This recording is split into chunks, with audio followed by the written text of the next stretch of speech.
स्वागत है आप सभी का एक बार फिर से आपके अपने YouTube चैनल अंकुर अपडेट्स में। देखो ठंड धीरे धीरे बढ़ रही है क्योंकि जैकेट पहनना पड़ गया है और वो भी रूम के अंदर। तो बाहर का क्या कंडीशन होगा इस ठंडी में? सुबह सुबह उठ के दौड़ने जाना कितना मुश्किल काम है, लेकिन आपको दौड़ना तो पड़ेगा क्योंकि भाई वर्दी चाहिए और वर्दी ही आपके ठंडी को कम कर सकती है, इतनी गर्मी जो होती है उसमें।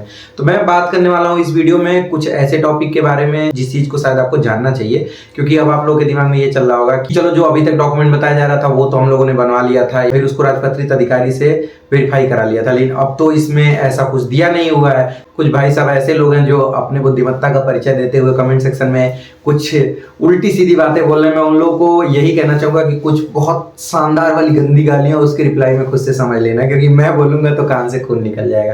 खैर, इसको छोड़ते हुए मैं आपको ये बता दूं कि अब कौन कौन से डॉक्यूमेंट लेके जाने हैं, लेकिन इतना ध्यान रखिएगा कि कुछ डॉक्यूमेंट के बारे में क्लियरेंस तभी हो पाएगा जब आपका एडमिट कार्ड जारी होगा। एडमिट कार्ड 16 को आ जाएगा, तो जो एडमिट कार्ड से रिलेटेड नोटिस जारी किया गया था उसमें क्लियर वे में यही कहा गया है कि जिन जिन डॉक्यूमेंट को आप लोगों ने फॉर्म भरते टाइम अपलोड किया था उन्हीं डॉक्यूमेंट को आपको लेके जाना है। तो कौन कौन सा अपलोड किया होगा चलो मैं बताता हूं। अगर आप जनरल के हो तो ईडब्ल्यूएस का सर्टिफिकेट बनवाए होगे, तो हाई स्कूल, इंटरमीडिएट, ईडब्ल्यूएस का सर्टिफिकेट। अगर निवास प्रमाण पत्र अपलोड किए थे तो निवास प्रमाण पत्र, और आप लोगों ने अपने आधार कार्ड का डिटेल डाला होगा तो आधार कार्ड रख लेना, और वही फोटो रखना जो आप लोगों ने फॉर्म भरते टाइम दिया था। अगर नहीं है तो किसी तरीके से मिल जाएगा जहां आप फोटो खिंचाए थे, जनरली मोबाइल नंबर से वो लोग सेव कर लेते हैं, ठीक। तो इतना आपको लेके जाना है। अगर ईडब्ल्यूएस आप नहीं है तो ईडब्ल्यूएस का सर्टिफिकेट छोड़ के बाकी सब लेके जाना है। अगर ओबीसी, एससी और एसटी है तो हाई स्कूल, इंटरमीडिएट, जाति प्रमाण पत्र, निवास प्रमाण पत्र, और ये वही लेके जाना है जो आप लोगों ने फॉर्म भरते टाइम दिया था।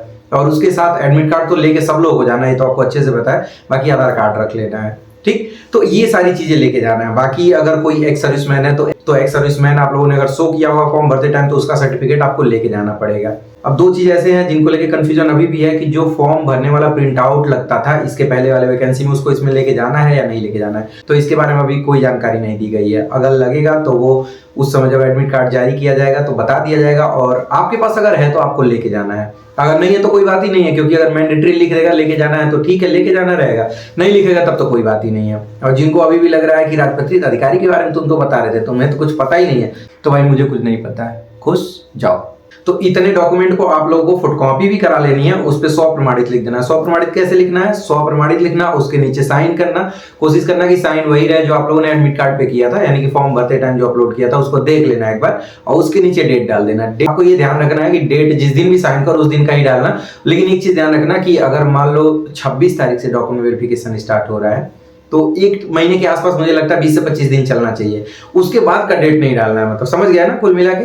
तो इतने डॉक्यूमेंट को आपको लेके जाना रहेगा। बाकी जो एफिडेविट लगता था इसके पहले डॉक्यूमेंट वेरिफिकेशन के दौरान, उससे रिलेटेड अभी कोई जानकारी दी नहीं गई है। जब 16 तारीख को एडमिट कार्ड जारी हो जाएगा तो उसके बाद जो मेन वेबसाइट है यूपी पुलिस का, uppv.gov.in पे, अगर उस पे आता है तो आपको बनवा के लेके जाना रहेगा, नहीं आता है तो नहीं लेके जाना रहेगा, ठीक।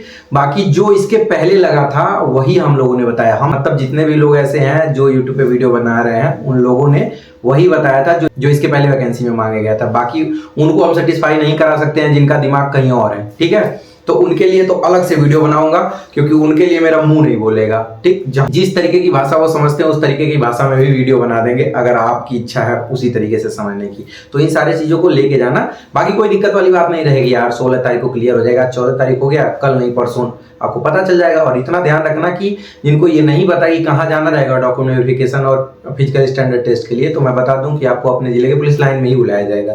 अब लंबाई और सीने को लेके बहुत सारे क्वेरी आ रहे हैं भाई, आने भी लाजमी है। जैसे आप कोई कपड़ा खरीदने जाओगे तो जनरली देखिएगा कि मीडियम साइज ज्यादा बिकता है, वैसे ही जो ऑथेंटिक हाइट होती है ना वो 168 के आसपास होती है। तो 168 के आसपास जितने भी लोग हैं उनका एकदम सांस रुका हुआ है कि सर ऐसा तो नहीं हमें बाहर कर दिया जाएगा। मैं यही कह देता हूँ आप लोगों को कि आप लोग जब जाओगे ना सही तरीके से अगर वहां खड़े हो गए तो 168 यहाँ पे आ रहा है तो 168 वहां पे भी आएगा, ठीक। बाकी लंबाई वाली वीडियो बहुत जल्द आ जाएगी।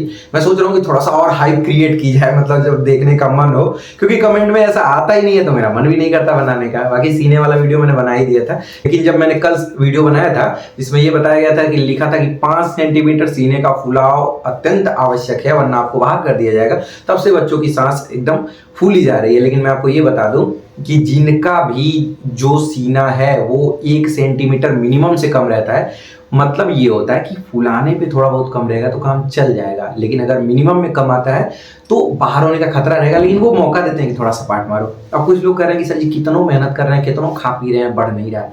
तो भाई 1.5 से 2 महीने का टाइम है, खूब सपाट मारो, केला दूध खाओ। अगर उसके बाद भी नहीं होता है तो जिम ज्वाइन कर लो 1-1.5 महीने के लिए। जिम ना भी करने की जरूरत है तो ईंटा पत्थर बांध के जैसे बनाया जाता है ना देसी वाला सो के बेंच वाला मारो, देखना सीना ऑटोमेटिक हो जाएगा यार। इसमें कोई बहुत बड़ी चीज नहीं है। और सीने को लेके बहुत कम ऐसे लोग हैं जिनको बाहर किया जाता है। आज तक तो मैं अपने एक्सपीरियंस के साथ यही आपको बता सकता हूँ।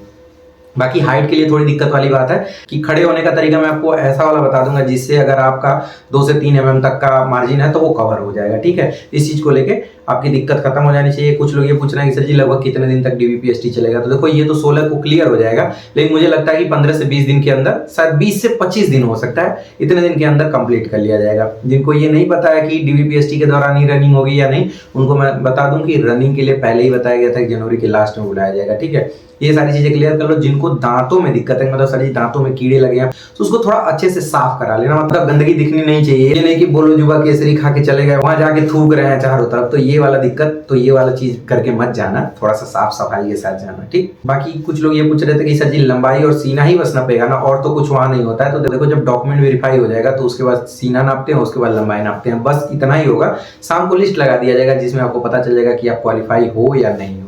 तो इतनी ही सारी चीजें थी। बाकी बहुत सारे लोग बहुत सारे कमेंट आ रहे हैं, तो मैंने सोचा क्यों ना 2-4 कमेंट को लेके जो मुझे सही लगे, जो हो सकता है ज्यादा लोगों की समस्या हो, तो उसको लेके मैं एक वीडियो बना दूं जिससे आप लोग का जो टेंशन है वो खत्म हो जाए। वैसे टेंशन तब तक नहीं खत्म होगा जब तक आपका पूरा प्रक्रिया कंप्लीट नहीं हो जाता है। एक और ऐसा क्वेरी है जिससे रिलेटेड कई बार फोन आ चुका, तो मैं सोचा इसको भी आपको बता देता हूँ।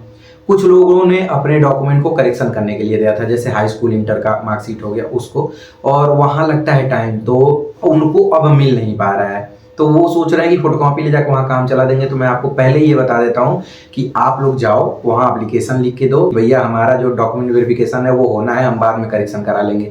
उसके लिए आप एफिडेविट बनवा के उनको दे दो कि हम 1 महीने बाद आपको ला के दे देंगे, क्योंकि वहाँ रहेगा।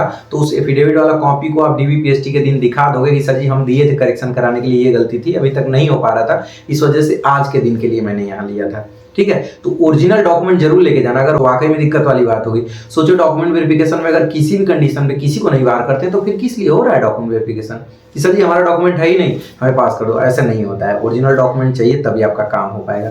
बाकी जो भी गलती रहेगी, जिस दिन डॉक्यूमेंट वेरिफिकेशन होगा उसी टाइम फॉर्म खुलता है, वो सारी चीजें वहाँ पे करेक्शन आप लोग करवा लीजिएगा। बाकी कोई और जानकारी चाहिए तो आप लोग जो मेरा Instagram ID है उस पे फॉलो करके आप जो भी पूछना हो पूछ सकते हो। बाकी थोड़ा सा ध्यान रखो अपने सेहत का।